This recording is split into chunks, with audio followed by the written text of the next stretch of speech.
高血压不一定要吃药，专家新研究，做好3件事，40%高血压可恢复。张伯伯在半个月之前被孩子拉到医院做了全面的身体检查，确实是没什么大问题，但是检查出了一个中老年人可能都会存在的问题，就是高血压。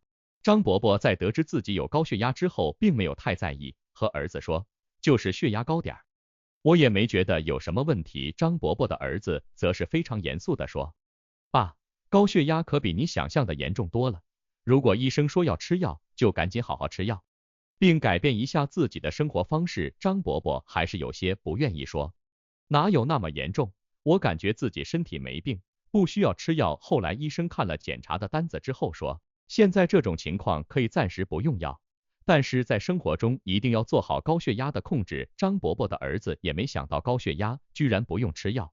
那么医生所说的做好3件事情，具体是哪3件事呢？一、高血压要引起重视。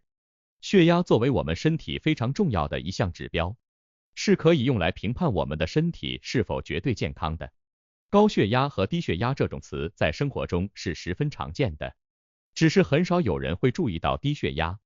大部分的高血压也是集中在中老年群体身上，对于高血压的普及好像还没有那么广泛，以至于一些上了年纪的人认为自己血压偏高了，也没什么大问题，该吃吃该喝喝。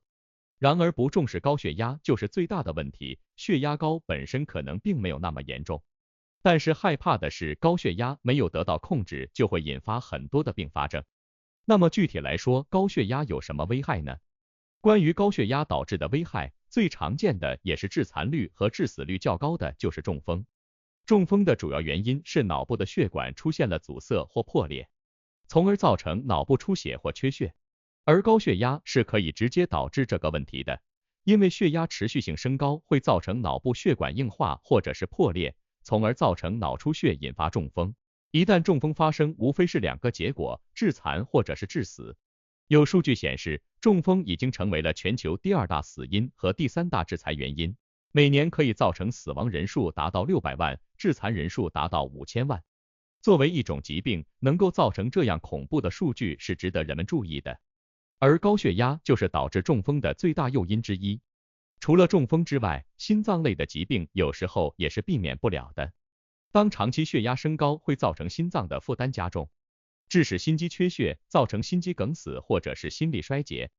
这种心脏类型的疾病其危险性都是很高的，而心脏类疾病也成为了现在最常见的死亡原因之一。每年由心脏类的疾病导致的死亡人数高达900万。高血压也会造成严重的眼部疾病，眼睛可以说是非常脆弱的器官，很多时候我们都会保护眼睛，防止受到外力的撞击。而血压高则是一种内在的变化，会造成眼睛微小血管出现硬化或者是破裂，最终就造成眼底出血或神经性的萎缩，视力下降，可能都是轻的，严重情况下会造成失明。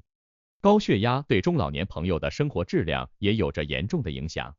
长期下去的话，很容易造成认知功能障碍，比如记忆力衰退和判断能力下降。因为高血压会影响到血管正常的血液运输和氧气输送，这就会造成大脑功能性的损伤，从而引发认知障碍。总之，高血压的并发症是比较严重的，得不到控制，并发症发病的概率是直线上升的。所以在得知自己有高血压之后，无非2种方法，用药和生活方式的改变。很多时候我们都会坚持使用药物的方式进行控制，然而有一项研究表明，做好3件事情，有40%的高血压是可以恢复的。具体是怎么回事呢？2. 高血压不需要用药就可以。在2024年7月1日，《柳叶刀》子刊上发表了一项最新研究，这项研究是来自于香港大学。最终的研究结果发现，老年高血压患者没有服用药物，在6年内实现血压恢复正常的比例达到了42%，而对于血压恢复正常的人群，心血管患病的风险也下降了34%。那么具体是做了一个什么样的实验呢？在这项实验当中，是对健康与退休研究和英国老龄化纵向研究的数据进行了分析。在研究分析当中发现，即使是没有接受抗高血压药物治疗的中老年高血压患者，也有一部分人血压的数值是恢复到了正常的水平。在6年的随访调查当中，得到了一个很令人惊喜的结果，就是在该项研究有66%的参与者出现了收缩压下降，而70%的参与者有舒张压下降的情况。有42%的患者在6年随访的最后一次测试当中，血压是恢复了正常的，之后又对这些参与者的血压维持正常的时间进行了调查。其中血压恢复正常的1171名参与者，在后续的随访调查当中，有67%的人4年内维持了血压正常的状态，而有43%的人维持了高达8年的时间。之后研究人员就对其结果进行了进一步分析，最终得出了在随访期间没有使用药物进行治疗，但在生活方式上却进行了调整，所以有一定缓解高血压的作用。那么他们具体做了哪些调整呢？第一件事，保持好的心理状态。对于上了年纪的人来说，当心理压力过大时，对血压的影响是非常大的。现在依旧有很多的中老年朋友并不会很好的调节自己的情绪，就会造成血压升高。因为心理健康的状态是会影响到内分泌的失调，进而造成血压增高。所以对于高血压患者，平时保持一个良好的心理状态是很重要的。当有不开心的事情时，和家人及时沟通。平时更多的应该是开心，找一些自己喜欢的事情去做，也可以也听听音乐，出去旅游。第二件事，保持适量的运动。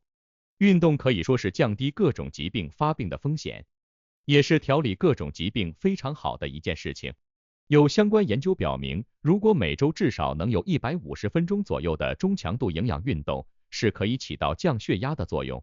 这是因为在运动的过程中，血液循环上来了，就可以使心脏的功能变得更强，从而减轻了血管的压力，降低了血压的问题。再者，运动是可以保持一个人的体重的，对血脂和血糖的水平也有一定的调节。血糖和血脂对血压也会有一定的影响，所以这两个指标处于稳定的状态，血压也会稳定的更好。第三件事，科学的饮食。对高血压患者来说，科学饮食是非常重要的，千万不要大吃大喝，对烹饪方式也要注意。高血压患者最不能接触的就是盐分含量过高的食物，每一天摄入盐分量应该是有一定限制的。而在选择食材上，可以多吃一些含有微量元素的食物，比如深绿色的蔬菜，还有土豆、香蕉等等，有利于保护心血管，降低血压。很多时候做好以上这3件事情，血压可以更好的平稳。如果是较为严重的状态，配合着吃药，可以将血压降下来，逐步的减少药量。不过在生活中，有很多人都不知道自己得了高血压。如果出现以下这些症状，尽早就医。3. 出现这些症状，赶紧去检查。头痛和眩晕这2种是高血压比较典型的症状，这是因为当高血压发展到了一个程度，就会伴随着头痛感。很多中老年朋友也会有恶心呕吐的症状伴随。眩晕是很多女性身上会发现的一种症状，这种头晕主要表现在突然间的晕了一下，没办法正常行走。而高血压严重的情况下，影响到了血液循环，就会造成手脚出现麻痹的情况。因为四肢属于肢体的末端，血液循环本身就比较差，高血压是会造成手脚出现较为严重的麻痹问题。对高血压患者来说，疲惫感也会比较强，或者说普通人更容易疲惫。如果中老年朋友发现在某一阶段自己疲惫的情况特别严重，可能并不是自然衰老所导致的，这是因为血压的升高造成心脏功能出现问题，没办法正常供血，影响到了组织器官，出现了缺氧，所以就会引起异常的疲劳。有不少中老年朋友长期高血压没有得到很好的治疗，会造成记忆力下降，这是因为已经导致了脑动脉的硬化，出现了脑供血不足，所以导致了记忆力衰退。当出现以上这些症状的时候，就说明很有可能是高血压了。中老年朋友一定要及时就医。总结，高血压是一种终身性的疾病，至少发展到现如今是没有绝对治愈的办法，通常是通过用药和改变生活的方式进行控制。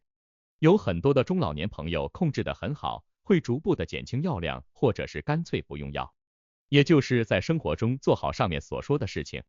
现在高血压的发病率相对较高，所以中老年朋友一定要学会自查。当身体出现这些症状时，一定要及时注意。吃药的同时，也要改变自己的生活方式。对于一些不良的生活习惯，要尽早改正。